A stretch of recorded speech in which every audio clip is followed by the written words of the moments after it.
பிரவீன், உச்சநீதிமன்றத்தில் ஆளுநருக்கு எதிராக மசோதாக்களை நிறுத்தி வைத்தது, துணைவேந்தர்களை நியமித்தது, நியமனம் விவகாரம் உள்ளிட்ட 2 பிரச்சனைகள் தொடர்பான வழக்கு விசாரணை 5வது நாளாக உச்சநீதிமன்ற நீதிபதி பர்திவாலா தலைமையிலான அமர்வு முன்னிலையில் நடைபெறுகிறது. இந்த அமர்வில் இன்று தமிழக அரசு தரப்பில் மூத்த வழக்கறிஞர் ராகேஷ் திவிவேதி உள்ளிட்டோர் ஆஜராகி வாதாடினர். அப்போது அரசியல் சாசன பிரிவு 200 பிரிவின் கீழ் மசோதாக்களை எத்தனை ஆண்டு காலம் நிறுத்தி வைக்க இயலும் என்பதை ஆளுநர் உணர்வாரா என்றும், 2 ஆண்டுகள் நிறுத்தி வைத்த பின்னர் அதை குடியரசுத் தலைவருக்கு பரிந்துரை செய்வதை எவ்வாறு ஏற்றுக்கொள்ள முடியும் என்றும், ஆளுநர் என்ன நினைக்கிறார் என்பதை சட்டமன்றத்தில் உள்ள உறுப்பினர்களோ இல்ல அரசின் சார்பில் தேர்ந்தெடுக்கப்பட்ட அந்த சட்டமன்றமோ எவ்வாறு அதை அறிந்து கொள்ள இயலும் என்ற கேள்வியை எழுப்பினார்.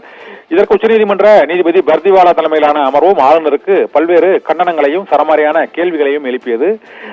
ஆளுநரால் ஒரு மசோதாவை 2 ஆண்டுகள் நிறுத்தி வைத்த பிறகு குடியரசுத் தலைவருக்கு பரிந்துரை செய்ய இயலுமா என்ற கேள்வியை எழுப்பியது. அப்போது ஆளுநர் தரப்பில் ஆஜரான வழக்கறிஞர், மசோதா நிறுத்தி வைக்கப்பட்டது என்றால் காலாவதியாகிவிட்டது என்றுதான் பொருள் என்றும், கண்ணை மூடிக்கொண்டு அனைத்து மசோதாக்களையும் ஆளுநரால் நிறைவேற்ற இயலாது என்று ஆளுநர் தரப்பிலும் வாதிடப்பட்டது. இருந்த போதிலும் ஆளுநர் தரப்பு 2.5 ஆண்டுகளாக ஒரு மசோதாவை நிறுத்தி வைப்பது அரசியல் சாசன பிரிவுக்கு உகந்ததா என்றும், 4வதாக அதாவது சட்டமன்றம் மற்றும் ஆளுநர், உச்சநீதிமன்றம் இது தவிர அரசியலமைப்பு சட்டம் இது தவிர 4வதாக ஒரு அதிகாரம் ஆளுநருக்கு இருக்கிறதா என்ற கேள்விகளையும் நீதிபதிகள் எழுப்பியிருக்கிறார்கள்.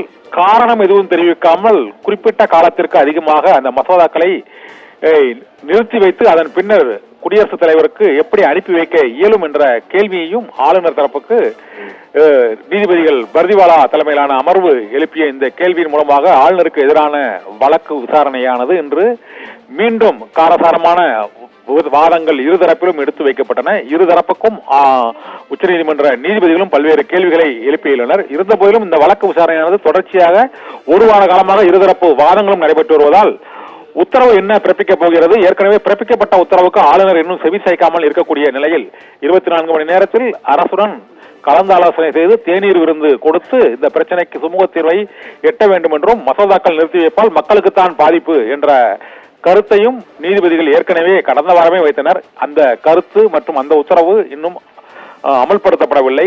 ஆளுநரே உச்சநீதிமன்ற நீதிபதிகளின் உத்தரவை பின்பற்றாமல் இருக்கும் விவகாரம் தொடர்பாகவும் இன்று ஒரு இறுதி முடிவெடுத்து புதிய உத்தரவுகள் பிறப்பிக்கப்படும் என எதிர்பார்க்கப்படுகிறது. பிரவீன்.